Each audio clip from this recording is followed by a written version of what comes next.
What if I told you that among the powerful women of Quraysh, there was one so hardened by pride, so corrupted by status, that she became the only woman explicitly cursed by name in the Qur'an? Not for her politics, not for a war, but for her venomous tongue and her tireless war against truth. She didn't fight with swords, but with whispers. She didn't need armies. Her arrogance was weapon enough. She stood in defiance not just of a man, but of divine revelation, convinced that her wealth and bloodline would protect her. But Allah had other plans. This is the story of Jamil, the wife of Abu Lahab, the woman who lit the fires of hatred in this world, only to be promised fire in the next. She was born into power. In the lands of Mecca, where lineage was more precious than gold and tribal pride echoed in every alley, Arawa bint Harb was raised with the certainty that her blood made her untouchable. Her father, Harb ibn Umayyah, stood among the most powerful chiefs of Quraysh. Her brother Abu Sufyan was a rising figure among the elite, a man whose name struck both fear and admiration. From the moment she could walk, she was surrounded by velvet robes, golden trinkets, and the language of influence.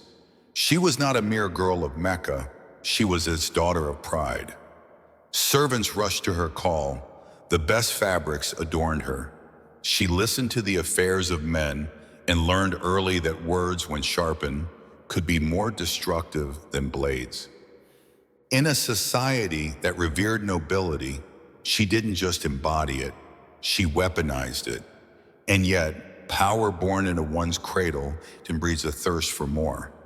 Arawa, even from youth, desired not just respect, but control. She didn't merely want to be admired for her name. She wanted to command others with it.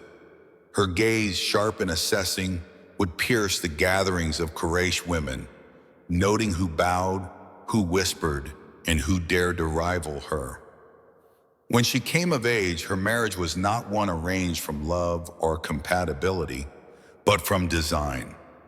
She chose Abu Lahab, wealthy, arrogant, and deeply entrenched in the affairs of Meccan politics. Their union was a consolidation of status, a merging of two volcanoes of ego and entitlement. Together they stood as a towering pillar in the elite circles of Mecca, their names spoken with awe and their wealth rivaled by few. But with privilege came expectations. She didn't just live among the powerful, she sought to dominate them. Her smile was a veil, her laughter a disguise. Underneath was a mind constantly spinning, measuring, judging. Every word she uttered was calculated. Every gesture was rehearsed. Her gatherings were not for social delight, but for strategic maneuvering. She studied people's weaknesses, stored them like weapons, and unleashed them when it served her ambition. To the poor, she offered contempt. To the humble, scorn. And to any who dared to speak a different truth, she offered destruction. It wasn't long before whispers began circulating Mecca. Whispers of a man, quiet, humble, trustworthy, who began to speak words that unsettled the bones of the elite. Muhammad ibn Abdullah. She remembered him? Of course she did. They shared the same city, the same tribe. As a boy, he was known for his honesty. As a man, for his character. He had never possessed great wealth, never commanded great armies. But there was something unsettling about him. He carried dignity without arrogance, honor without title. And then came the moment that ignited a storm that would change her world forever. He declared that he was a messenger from Allah. The news spread like fire through the quarters of Meccan nobility. Some laughed, others dismissed. But Arawa did neither. She froze. Because in her heart, she knew what this meant. If his words took root, her entire world would crumble. The idols in the Kaaba, the economy of pilgrimage, the hierarchy of bloodlines, it would all be challenged. And worst of all, his message didn't discriminate. It didn't place her above others. It placed everyone on the same level before a single God. That was intolerable. For a woman who had always lived by the illusion that she was above others, that her name secured her virtue, the idea that worth was measured by faith and not status was an act of war. She didn't hesitate. She knew this could not be allowed to spread. And so the campaign began. At first it was subtle, raised eyebrows at the mention of Muhammad's name, cold silences in gatherings where his message was discussed. But soon that was not enough. The message was spreading. Slaves, orphans, merchants, and even some of the noblemen were listening. It was dangerous, unpredictable, and so she took a step into the light. She began to mock him openly, calling him mad, a sorcerer, a liar. Her voice, once laced with charm, turned coarse with mockery. In marketplaces, she mimicked the verses of Qur'an, twisting their words with theatrical derision.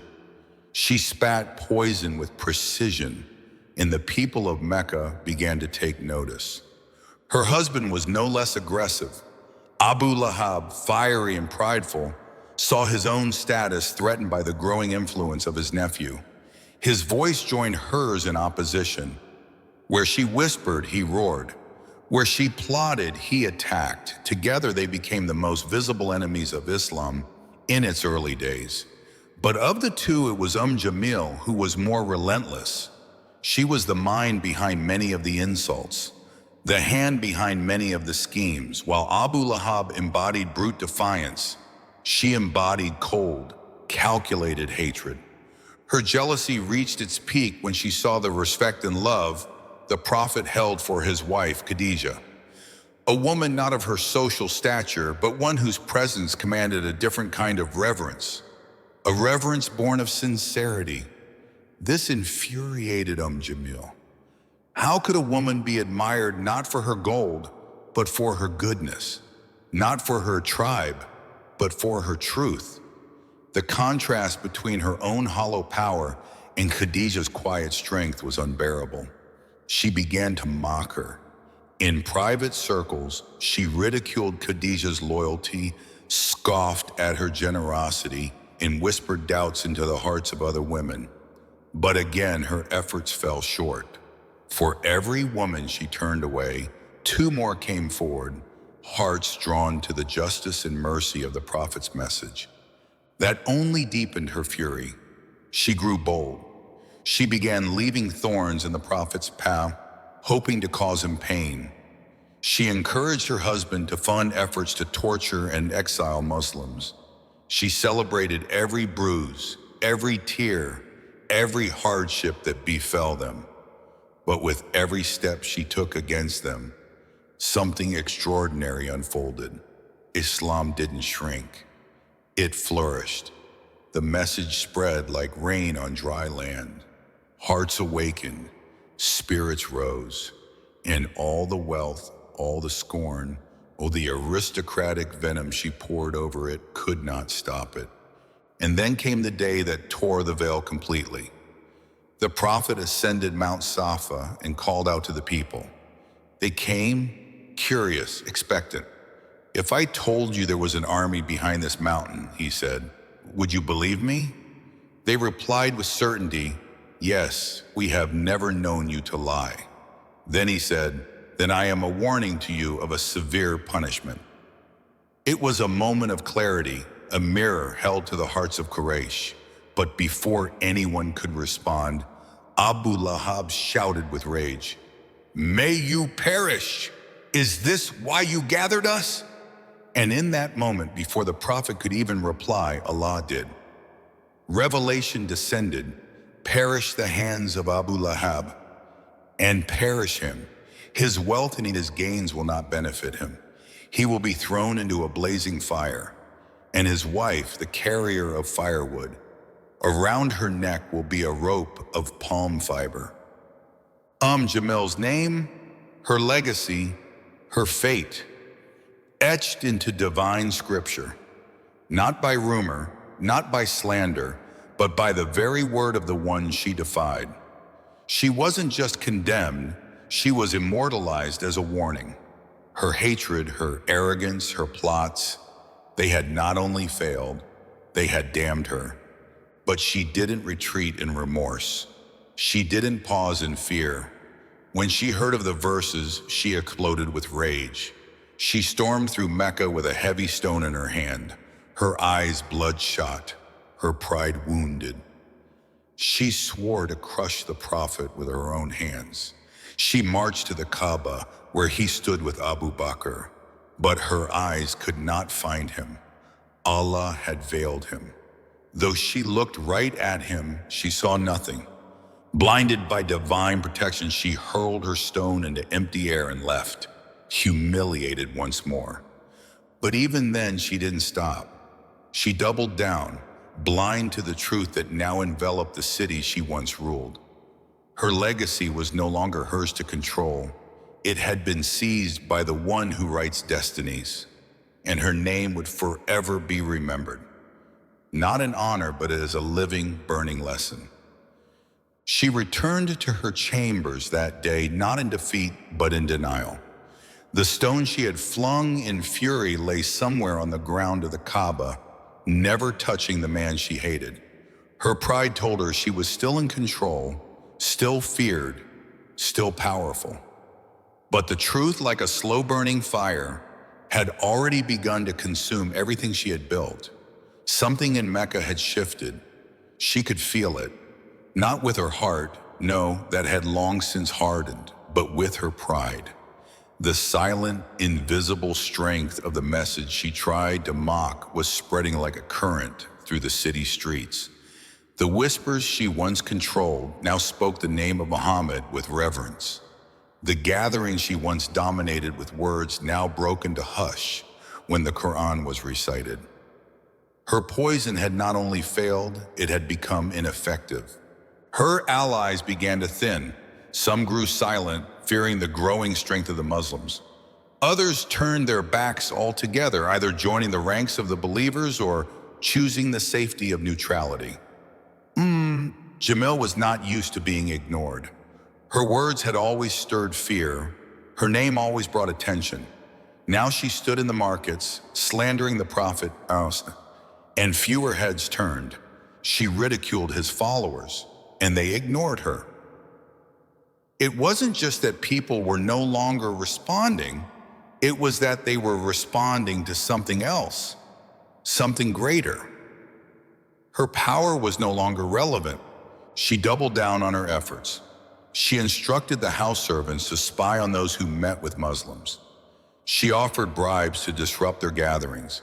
She set women in the marketplace to whisper lies into the ears of other women. She paid poets to mock the verses of the Qur'an in public spaces, trying to make it seem absurd, ridiculous, beneath attention. But still, people were drawn to it. It wasn't logic. It wasn't politics. It was something deeper, something that bypassed the mind and went straight to the soul, and that terrified her more than anything. Her entire life had been built on the idea that influence flowed through bloodlines, that power could be inherited, purchased, manipulated. But this message spoke directly to the heart, and in that battlefield, she had no weapons. Then the tide turned sharply, the migration to Abyssinia. When the Prophet instructed a small group of his followers to seek refuge under the Christian king, Jamil and Abu Lahab were furious. The message had grown beyond Mecca. This was no longer a local rebellion. It was a movement. Her rage knew no bounds. She stood at the gates of Mecca, hurling insults at those who tried to leave. She spread lies about them, that they were traitors, that they cursed their gods and sought to destroy their own people. She hoped to turn public sentiment against them, to isolate them. But again, her efforts failed. The Christian king, upon hearing the truth of the Prophet's message, offered sanctuary. Her curses could not cross the sea. Her voice had no reach in a land where justice was honored. And still more people began to believe. Some of the prophet's own enemies softened. The slaves who were once silent now stood firm. Even some of the children of Meccan nobility began asking questions. What kind of message is this, they wondered, that calls to worship one God, to honor the orphan, to free the slave, to speak the truth even against oneself? These were not the teachings of a madman. They were the voice of something ancient and eternal. But Jamil could not see that. She refused to see that. Her war was not against a message, it was against her own crumbling identity. One evening, she sat among a dwindling circle of her noble peers, speaking of the old days, mocking the prophet and his followers. But her laughter felt forced, her stories repetitive. Even the women who once fawned over her seemed distracted, uninterested. The grip she once held over Mecca's social circle was slipping through her fingers like sand. She saw it in their eyes, uncertainty, doubt. Some of them had begun to question whether opposing the prophet was truly the right path. Some were simply afraid. And others, though they remained quiet, had already taken Shahada in secret. But not Jamil. Her pride refused her any avenue of humility. To accept that she had been wrong, to admit that this man she mocked was indeed a prophet, was too bitter a truth to swallow. Meanwhile, her husband Abu Lahab began to suffer in other ways. Business declined. His name, once held in esteem, became a subject of jokes in private homes. Children whispered surahs in the streets that condemned him. He would lash out, but even his anger had lost its edge. The Quranic verses had named him, not metaphorically, by name. There was no defense, no counter. The more he tried to fight it, the more it spread. And as his frustration mounted, so did his physical decline. He aged rapidly. His face wore the lines of stress, and eventually his body began to betray him. A disease crept in, slow at first, then unbearable. Some say it was an infectious skin illness, possibly a plague-like condition. Others say it was a form of divine retribution, a rot that began at the surface and worked its way inward. Whatever it was, it made people avoid him. Even his close companions hesitated to visit. His home, once a place of gatherings and opulence, grew quiet. The curtains stayed drawn. His servants withdrew. And Jamil found herself increasingly alone, her husband moaning in pain, her power meaningless in the face of a sickness no doctor could cure. Her bitterness turned inward. She began lashing out at the very people she once ruled over. In markets, she would berate the merchants, accusing them of conspiring against her. She struck the hands of slave girls who didn't move fast enough. She screamed at her neighbors through the lattice of her windows, accusing them of betrayal. She had become a specter of what she once was, still clothed in silk, still adorned with jewels, but hollow, desperate, mad with the realization that her influence had died before her body. Then came the day of Abu Lahab's death. No one visited, no friends, no dignitaries. His body lay in the home for days, bloated and reeking under the scorching heat of Mecca. The servants refused to touch him. Neighbors turned their backs. It was said that eventually strangers were hired, paid in coin to haul his corpse out with sticks, dump it into a pit, and cover it with stones. The same man who once stood with chest puffed in the circles of Quraysh now rotted in anonymity, unmourned. And Jamil, who once called herself the Queen of Mecca, was left behind, a widow not of sorrow, but of disgrace. Her fortress had crumbled. The alliances she built over decades dissolved. Women who once walked behind her now avoided her gaze. Children no longer stepped aside when she passed. They pointed and whispered. The streets of Mecca, once her stage, now felt like a courtroom where every soul stared with silent judgment. Her arrogance had become her shame, her hatred, her legacy. As Islam continued to rise, her voice became irrelevant. No one feared her slanders. No one heeded her curses. The verses that condemned her echoed through the city in the melodic recitations of young boys and old men alike. The woman who mocked revelation now heard it through every window, and it burned. But her heart, scarred by years of pride, did not relent. Even in solitude, she would pace her home, muttering to herself, planning schemes that no one would carry out. The very rope that once symbolized her control, tight, deliberate, choking, was now mentioned in the heavens as the very instrument of her punishment. Around her neck, a rope of palm fiber, not silk, not gold, but the dry, twisted strands of eternal regret. Her end, as whispered by the scholars and scribes of the early generations, was as brutal as her curse. Some say she fell beneath a great stone, crushed in a moment of divine irony. Others say she was strangled by her own garments, alone in the night, unable to cry for help. However it came, the death was fitting, not because it was violent, but because it was sealed long before it happened. Her fate had been written in divine ink, bound to the very verses she laughed at. And so her name remained, not on banners or monuments, but in revelation, not in pride, but in warning. She had everything Mecca valued: lineage, wealth, position, voice, but she fought the truth, and truth does not bend to bloodlines.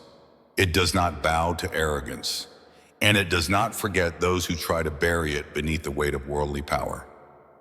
Chapter 9. The sun had long set on Jamil's life, but her name had not faded with the wind. In fact, her name was preserved not by history's historians, but by revelation itself. While others passed and were forgotten, while the houses of the noble families of Quraysh were overtaken by the silent march of time, Jamil's name remained inscribed in the eternal word of Allah, not as a martyr, not as a heroine, but as a warning.